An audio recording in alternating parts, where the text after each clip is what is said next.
Kembali bersama saya Karyanto dari Kridasyat Channel, channel Gerakan Ayo Sehat Indonesia.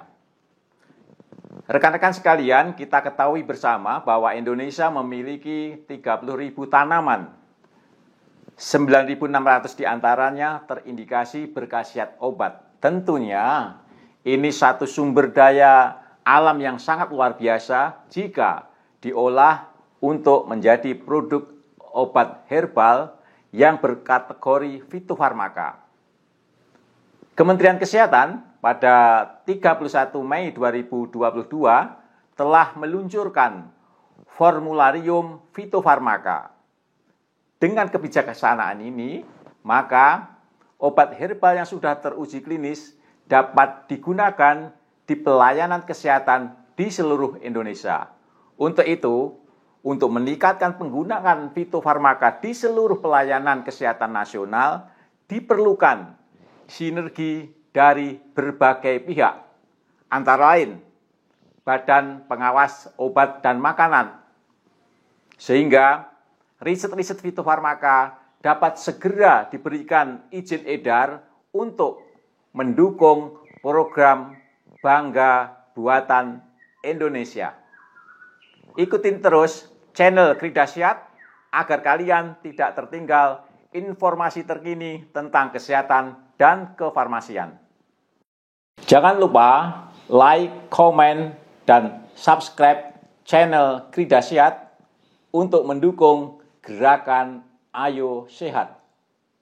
Adalah dukungan Badan POM terhadap percepatan pengembangan fitofarmaka produksi dalam negeri. Lanjut saja. Ini adalah outline dari paparan kami, yaitu tentunya ada terkait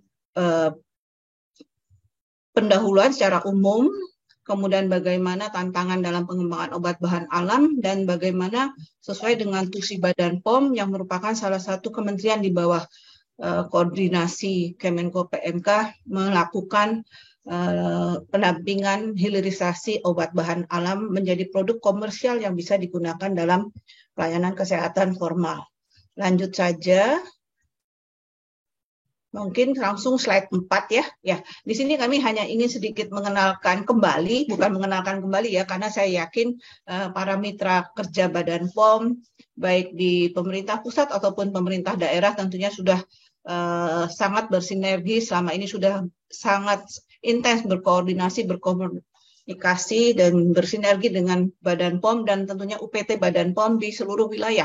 Kami memiliki balai besar atau balai di seluruh provinsi, 34 dan 39 di tingkat kabupaten, kantor Badan POM atau LOKA. Ya, lanjut.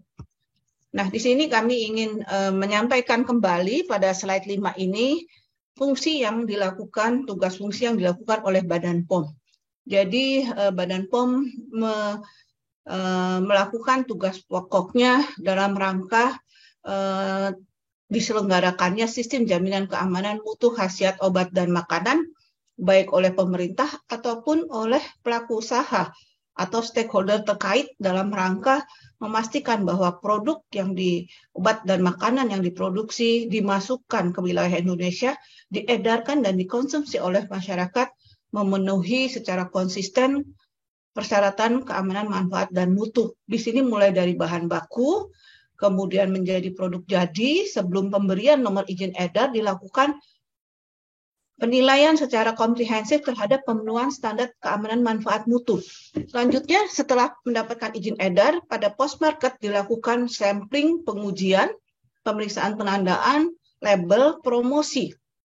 Dan tentunya apabila ada tidak konsisten pemenuhan standar keamanan manfaat mutu seperti yang sudah disetujui di pre-market, akan dilakukan sanksi administrasi. Dan jika ada pelanggaran pidana, seperti yang terjadi pada saat ini, sudah kejahatan obat, maka tentu langsung dilakukan dengan bukti, 2 alat bukti yang cukup masuk ke wilayah Pro Justisia bersama kepolisian, kejaksaan, dan juga stakeholders yang lain.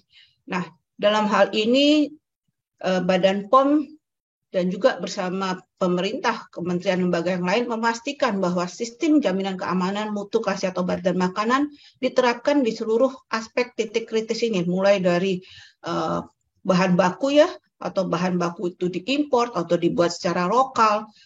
Wajib ada pengujian batas cemaran seperti yang terjadi pada saat ini, di mana ternyata bahan baku industri yang diduga yang digunakan bukan pharmaceutical grade ya, jadi bukan cemaran lagi, tapi justru bahan baku industrial grade yang digunakan pada produk jadi.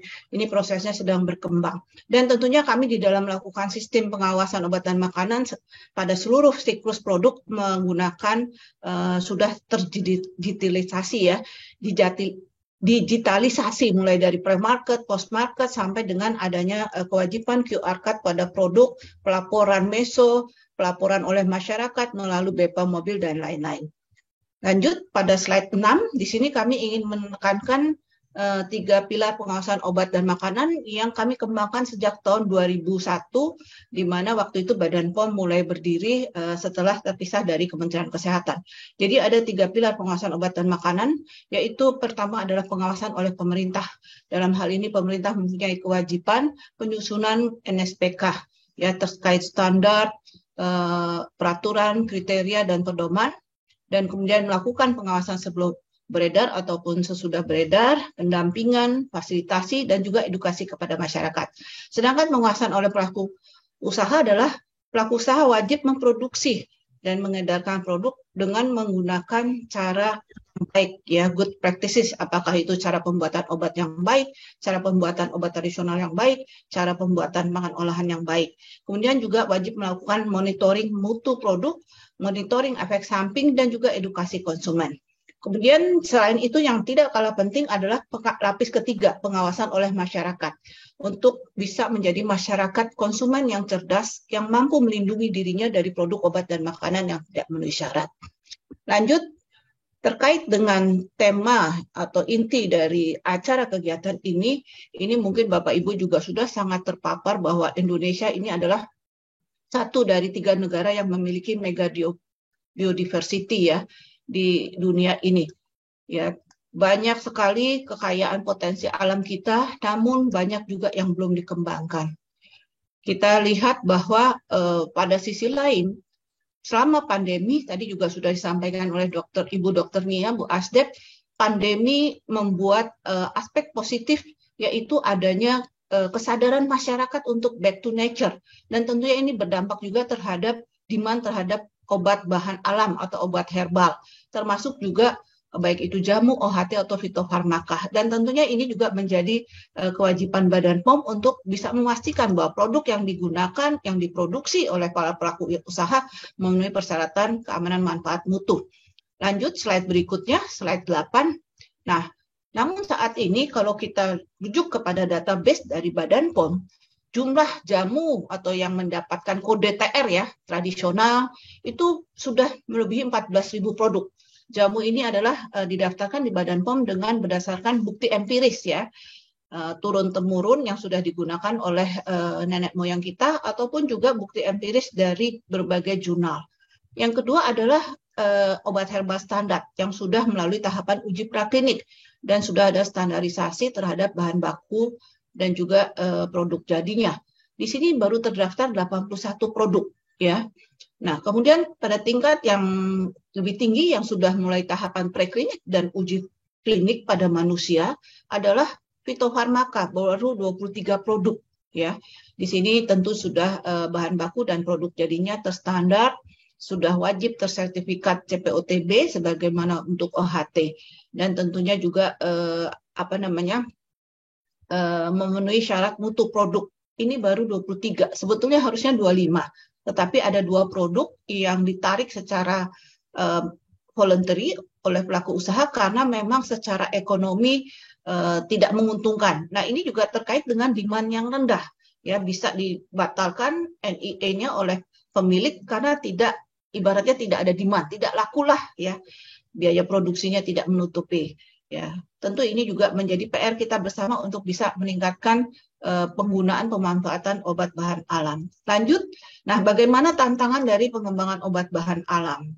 Di slide ini, di slide 10 ini kami ingin menyampaikan ya aspek-aspek penting yang diperlukan untuk pengembangan fitofarmaka. Tadi sudah disampaikan oleh Bu Asdep bahwa bagaimana perlunya sinergisme lintas sektor, mengesampingkan ego sektoral untuk bisa kita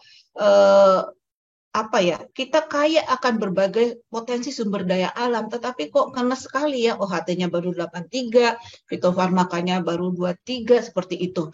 Oleh karena itu, ini adalah berbagai aspek yang akan mempengaruhi kesuksesan pengembangan fitofarmaka.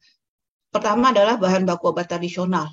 Pengembangan atau penyusunan monografi tanaman obat, ketersediaan marker uji, kebijakan yang mendorong kontinuitas ketersediaan bahan baku, perbaikan tata niaga, dan rantai pasokan bahan baku obat tradisional. Ya, ini tentunya akan mendukung aspek positif ya.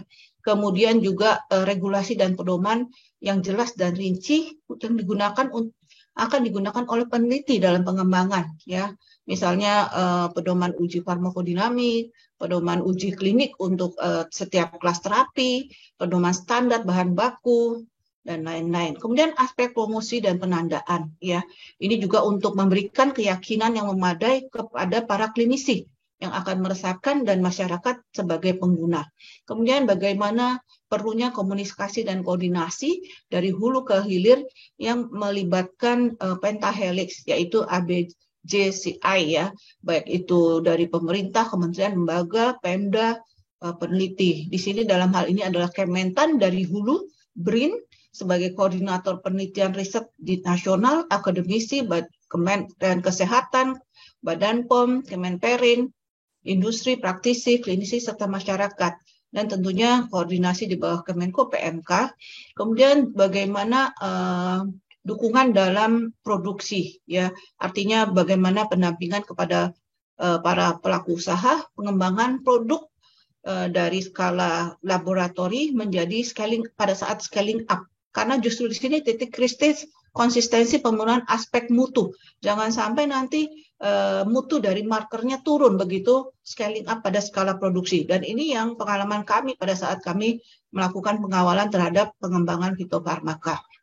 Dan tentunya juga riset pengembangan fitofarmaka ini harus disesuaikan dengan kebutuhan, dikaitkan dengan burden disease, apa yang akan kita kembangkan. Jangan apa yang dikembangkan di hulu berbeda dengan apa yang sudah dipetakan di hilir, di sarana pelayanan, ataupun oleh Kementerian Kesehatan terkait dengan burden disease-nya, disease burden.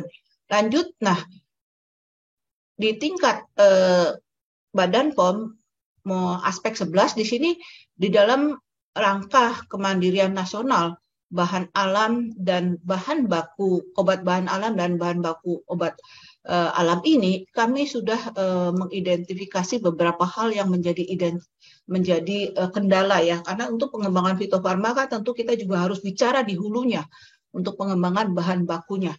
Nah, ternyata kita melihat ketergantungan bahan baku import untuk obat bahan alam itu ada masih sekitar 25% ya. Ini menunjukkan belum optimalnya pemanfaatan sumber daya alam Indonesia. Kesulitan selain itu juga kesulitan pembunuhan suplai bahan baku dalam negeri ini, baik dari aspek kuantitas, kualitas, dan juga sustainability. Ternyata pasokan dari negeri ini masih belum konsisten atau ajak dalam pemenuhan baik itu aspek standar persyaratan keamanan, manfaat dan mutu, dan juga aspek kualitas. Hal ini disebabkan karena sebagian bahan baku masih berasal dari tumbuhan liar, belum masif dibudidayakan, dan adanya kendala keterbatasan teknologi pengolahan serta ketergantungan pada musim. Kemudian juga tentu ini perlu solusi dari hulu ke hilir, misalnya dari mulai Kementan, bagaimana pemanfaatan budidaya ya, bukan hanya menggantungkan pada tanaman liar, tergantung pada musim, dan lain-lain.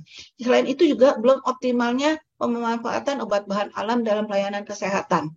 Syukur alhamdulillah di bulan Mei 2022 sudah diterbitkan formularium fitofarmaka dengan ada 5 item, 5 kelas terapi. Kemudian selain itu, di hulu juga perlunya penguatan kapasitas IEBA, industri ekstrak bahan alam, yang berperan penting dalam percepatan pengembangan obat bahan alam, termasuk fitofarmaka.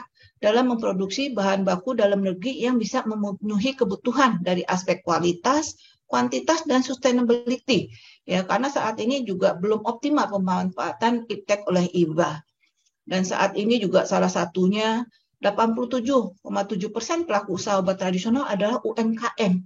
Dan IEBA ternyata belum sepenuhnya mampu memfasilitasi kebutuhan bahan baku UMKM OT yang biasanya membeli dalam skala kecil dengan harga yang harus lebih terjangkau. Ya, oleh karena itu di bulan Agustus lalu kami sudah melakukan konvensi nasional kemandirian nasional dalam penyediaan bahan baku obat bahan alam sebagai upaya peningkatan mutu dan daya saing produk dalam negeri. Lanjut, nah ini adalah di slide 12, ini juga sejalan dengan apa yang sudah disampaikan Ibu Asdet, bahwa permasalahan dan tantangan untuk pengembangan ya obat bahan alam ini memerlukan peran multisektor dalam sinergisme kemandirian nasional obat bahan alam dan juga bahan bakunya. Ya, mulai dari hulu sampai hilir, misalnya untuk terkait pengadaan sumber bahan alam yang memenuhi kualitas, kuantitas, dan sustainable. Ya, mulai dari identifikasi, inventarisasi, budidaya, pengelolaan, mulai dari Kementan, KKP, Kementerian Kesehatan, Pemda, dan juga tentunya industri. Kemudian bagaimana pemanfaatan teknologi manufacture, dan juga standarisasi mutu, khasiat, dan keamanan. Di sini untuk semuanya di tahapan hulu. Untuk standarisasi mutu, khasiat, dan keamanan ini sesuai dengan Satgas Pengembangan dan Percepatan Fitofarmaka, Badan POM sebagai Ketua Pokja 3, Ketua Bidang 3 untuk standarisasi mutu, khasiat, dan keamanan. Kemudian di aspek hilir, tentu juga terkait bagaimana pemanfaatan, promosi, dan produksi bisa dilihat kementerian, lembaga, atau Pemda yang terkait ya. Dan tentunya sinergisme ini akan terus dikuatkan di bawah koordinasi Kemenko PMK, karena ini adalah intinya merupakan 5 bidang yang ada di Satgas Pengembangan dan Percepatan Fitofarmaka sesuai surat Menko PMK pada waktu itu yang ditandatangani oleh Ibu Menko PMK Ibu Puan. Lanjut. Nah, ini saya rasa tidak akan menyampaikan secara detail karena kami merujuk kepada apa yang sudah diinstruksikan sesuai Inpres nomor 6 tahun 2016, Kemandirian Nasional, Industri Farmasi dan Alat Kesehatan, termasuk juga obat bahan alam. Langkah-langkah apa yang sudah dilakukan, bagaimana Badan POM secara proaktif mengusulkan kepada Menko PMK perlunya dibentuk Satgas Fitofarmaka.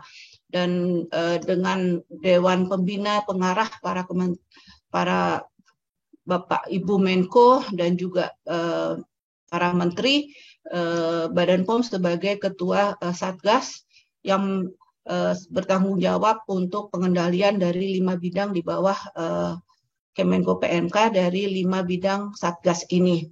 Lanjut, nah bagaimana peran Badan POM dalam pengembangan obat bahan alam, saya rasa sudah jelas tadi kami sampaikan, mulai dari pengembangan NSPK yang kondusif untuk penelitian dan pengembangan hilirisasi. Misalnya termasuk kami memberikan agility untuk tidak perlu dilakukannya uji praklinik pada hewan, uji kalau memang secara empiris sudah terbukti dan sudah sejalan dengan riwayat empiris, baik itu klaim atau dosis dan yang lainnya. Kemudian pengajuan tarif 0% PNBP untuk uji klinik yang didanai oleh pemerintah, dan juga agility lain. Dan tentunya juga pendampingan secara intens pada penyusunan protokol uji praklinik dan klinik, dan juga pendampingan uji kliniknya. Kemudian juga kami mendorong pembentukan pusat penelitian atau inkubator untuk pengembangan bahan alam, termasuk standarisasi dan pengembangan senyawa marker, pengawalan untuk peningkatan kapasitas dan kompetensi industri IEBA dan juga obat tradisional. Dan tentunya kami terlibat secara aktif di dalam penyusunan Formularium Nasional Fitofarmaka untuk bisa optimalisasi penggunaan fitofarmaka di pelayanan kesehatan formal. Lanjut, apa saja yang dilakukan Badan POM dalam hilirisasi obat bahan alam? Di sini di slide 16 tentunya juga banyak aspek yang kami dukung, karena pada intinya dalam rangka sesuai dengan tugas fungsi Badan POM ada dan dikaitkan dengan kriteria obat tradisional yang dapat diberikan izin edarnya adalah harus memenuhi standarisasi keamanan dan mutu, standarisasi pemenuhan CPOTB-nya, standarisasi khasiat, standarisasi penandaan ya. Di sini Bapak Ibu bisa melihat sendiri aspek apa saja yang ada di bawah regulasi Badan POM dan tentunya harus dipenuhi. Lanjutnya di slide 17 karena waktunya sangat singkat. Nah, ini adalah regulatory framework pengembangan obat bahan alam menuju fitofarmaka. Tentunya tadi sudah kami sampaikan juga beberapa bahwa intinya mulai dari di slide ini dapat dilihat rangkaian proses pengembangan obat bahan alam dengan bukti ilmiah baik itu OHT dan fitofarmaka secara umum mulai pengembangan, penelitian hingga produk mendapatkan izin edar dan diedarkan secara komersial. Jadi mulai dari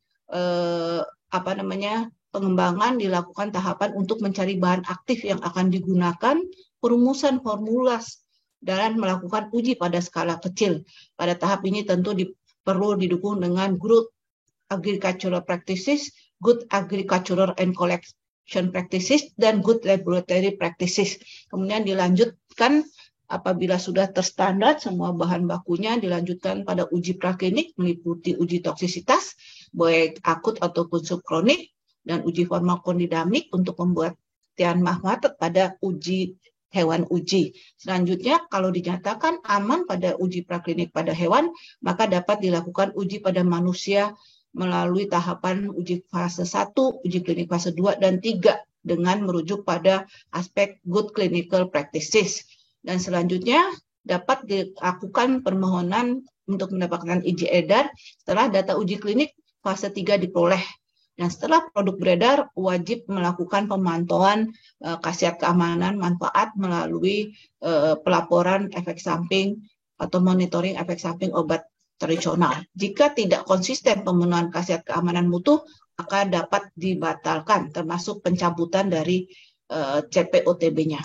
Lanjut. Ini adalah dalam rangka pemberian added value produk bahan obat alam, maka dimulai dari bibit tanaman obat sampai dengan OHT dan fitofarmaka.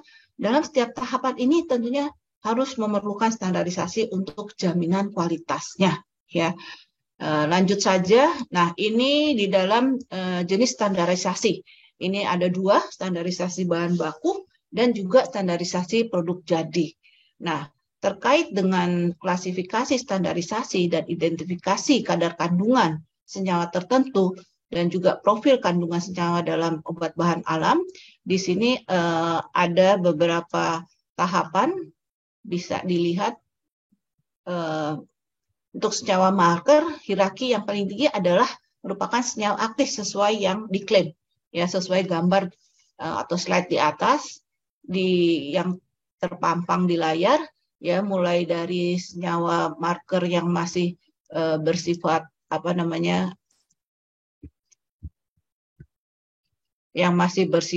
analytical API sampai dengan nanti yang sudah digunakan sebagai bahan aktif dari produk fitofarmaka tersebut atau merupakan marker fingerprints ya. Lanjut. Nah, fasilitasi dalam pengembangan obat bahan alam. Nah, dalam mendorong percepatan pengembangan atau riset bahan alam, selain berbagai upaya pendampingan, kami juga tentunya melakukan fasilitasi terhadap peneliti dan pelaku usaha.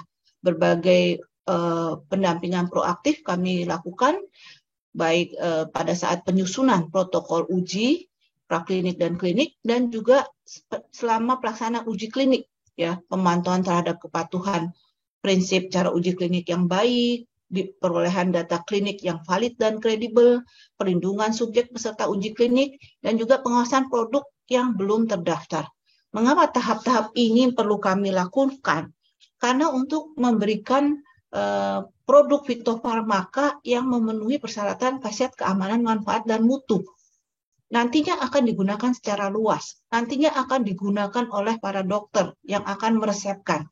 Bagaimana kalau tahapan-tahapan ini tidak dilalui oleh suatu produk, ya? Nanti akhirnya kembali kepada Badan POM. Bagaimana Badan POM misalnya bisa yakin bahwa aspek pemenuhan keamanan dan manfaatnya sudah dilakukan. Jadi mohon mungkin dari pelaku usaha, mungkin ada yang masih suka bertanya atau berkeluh, kok Badan POM lama banget, cerewet banget pada waktu misalnya inspeksi pelaksanaan uji klinik yang dilakukan oleh suatu center.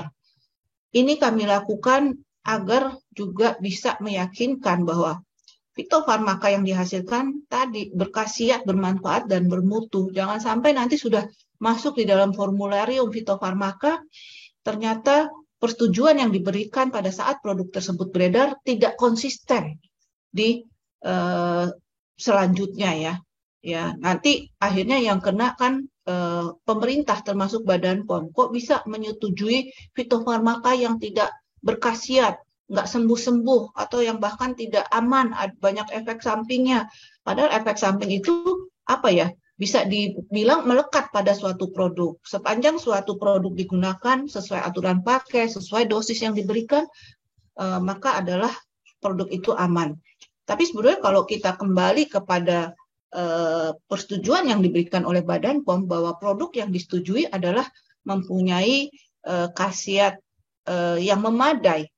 Khasiat harus meyakinkan, keamanan memadai, ya, dan mutunya terjamin. Sebetulnya keamanan itu kan reaksi atau respon pasien terhadap suatu efek samping bisa berbeda-beda, ya, bagaimana tergantung dari pasien tersebut. Lanjut, ini adalah beberapa cerita yang bisa kami sampaikan kegiatan pendampingan yang kami lakukan ya di slide 21. Nah, kemudian ini adalah bagaimana upaya Badan POM dalam menggerakkan dan mendukung industri dan usaha obat tradisional. Ya, kami secara proaktif memberikan BIMTEK untuk pemenuhan CPOTB atau CPOTB bertahap. Kemudian juga di dalam masa pandemi ini supaya tidak ada kendala, pemeriksaan sarana harus tetap berjalan dengan daring ya. Kami videokan live lah, ibaratnya seperti live streaming. Kemudian juga kemudahan CPOTB bertahap ini bagi pelaku usaha UMKM tanpa pungutan biaya. Kemudian juga adanya simplifikasi regulasi dan percepatan pelayanan. Namun terkait dengan simplifikasi ini kami akan melakukan kajian supaya tidak ada lagi celah-celah yang bisa dimanfaatkan oleh masyarakat, oknum-oknum tertentu yang memang akan memanfaatkan, punya niatan sengaja memanfaatkan simplifikasi regulasi. Demikian Bapak Ibu yang dapat kami sampaikan. Pada intinya kami di sini sebelum mengakhiri paparan kami di slide 23 ini menyampaikan bahwa dengan kekayaan alam Indonesia yang begitu melimpah, seharusnya Indonesia sudah mampu mandiri di dalam ketersediaan bahan baku obat bahan alam dan juga ketersediaan obat bahan alam. Tapi ternyata masih 25% bahan bakunya impor. Ya, oleh karena itu diperlukan kolaborasi, sinergisme, koordinasi dan komunikasi dari hulu ke hilir, sebagaimana tadi sudah kami sampaikan, dan tentunya ini di bawah koordinasi Kementerian Menko PMK untuk bisa terus mengembangkan obat bahan alam, khususnya fitofarmaka. Dan Badan POM siap untuk duduk bersama semua lintas sektor terkait untuk memberikan kontribusinya yang berdampak kepada pengembangan ini, baik melalui kerangka pentahelix ataupun bentuk kolaborasi yang lain. Sangat lengkap sekali pandangan penjelasan dari Badan POM dalam rangka untuk mendorong obat fitofarmaka terus berkembang di Indonesia. Silakan rekan-rekan yang ingin berpendapat, memberikan masukan, silakan komen di bawah ini.